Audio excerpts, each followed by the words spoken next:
नमस्कार आपण मानक सुनीता किचन रे बहुत बहुत स्वागत। आज मु फूलकोबी आलू कषा बनैकी देखैबी। यहाँ आपण कौन सी स्पेशल ओकेजन रे बा कौन सी छोट पार्टी रे तैयारी करिकी सर्व करि परिबे। जदि आपण मानक मो रेसिपी सब भल लागुची ताने यहाँ को लाइक और शेयर करंतु। चलंतु आज रेसिपी स्टार्ट करिबा। गोटे मीडियम साइज रो फूलकोबी नैची जाको मो बड़ बड़ काट नैची। दीटा आलू जाको लंबा लंबा काटिची। दीटा बड़ साइज रो पियाज, 1 इंच अदा और किछि रसुण। यहाँ को आमे फाइन पेस्ट करबानी, दरदरा पेस्ट करनबा। दीटा टमाटो जहाँ को मो पेस्ट कर नैची। धनिया गुंड 1 टीस्पून, हाफ टीस्पून जीरा गुंड, हाफ टीस्पून हळदी गुंड, half teaspoon red chili powder, half teaspoon garam masala, test अनुसार लुण, धनिया पत्र और रांधिबा पई तेल। अब गैस ऑन कर दबा। कड़ाई गरम हो गलानी। एबे तेल पके दबा। तेल हमर गरम हो गलानी। एबे फूलकोबी पके दबा।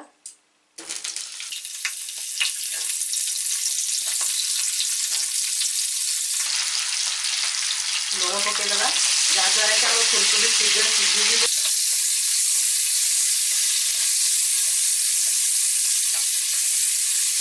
मुझे यहाँ सोलो फ्राई करुँगी, आपन चाहे यहाँ डीप फ्राई भी करें। कवर करदबा और गैस को मीडियम करदबा। कवर खोली मझे मझे चेक कर नौथिबे। यहाँ को हमें लाइट गोल्डन करवा। कवर करदबा। एबे चेक करनबा। फूलकोबी हमर हो गलानी। यहाँ को बाहर करनबा।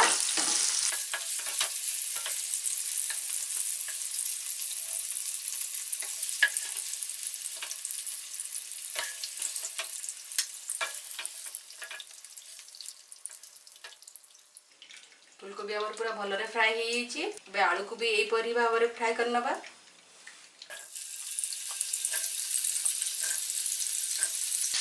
हल्का लुण मिक्स कर दबा।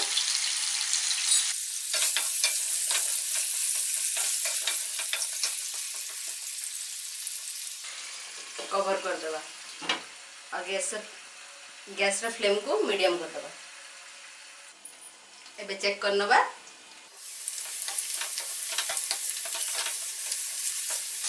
आउ टिके आलू को फ्राई करबा।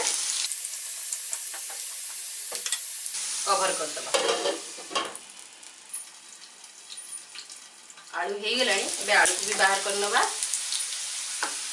सेम कड़ाई रे आउ टिके तेल दे दबा। तेल हमर गरम हो गलानी। पियाज और अदा रसुण जो पेस्ट बनै थिले सेटा को पके दबा।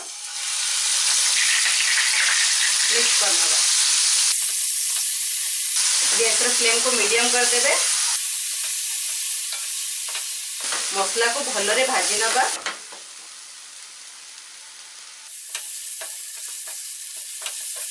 मसला हमर फ्राई हो गलानी। देखो तेल दी छाड़ी लानी।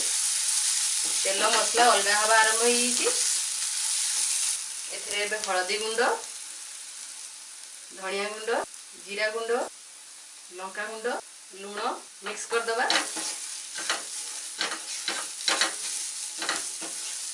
2 मिनट फ्राई करनबा।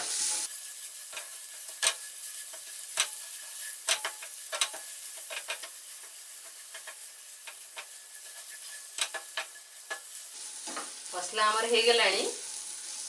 एथिरे एबे टमाटर पेस्ट को ऐड कर दबा। भलरे मिक्स कर दबा।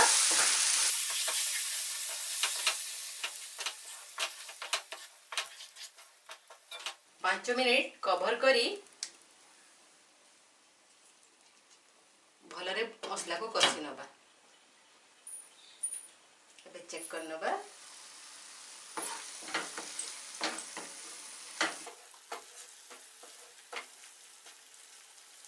टमाटर रो कंचा स्मेल जीवा जाए भाजीबे। मसला को भलरे कसी नेबे। गैस रो फ्लेम को मो मीडियम रखी। टमाटर हमर भलरे कसा हो गलानी। एथिरे एबे गरम मसला गरम मसला ऐड कर दबा, गोटे चम्मच कसूरी मेथी पाउडर मिक्स कर दबा।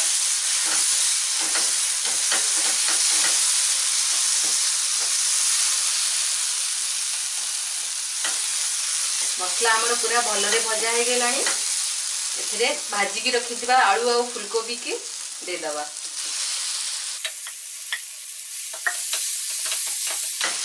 मिक्स कर दबा।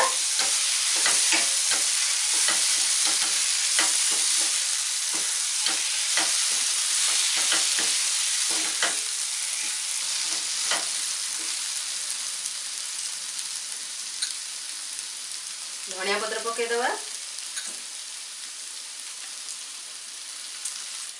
कवर करी गैस रे फ्लेम को लो कर दबा और 2 मिनट कवर करी छाड़ दबा। 2 मिनट हो गलानी। एबे चेक कर नबा।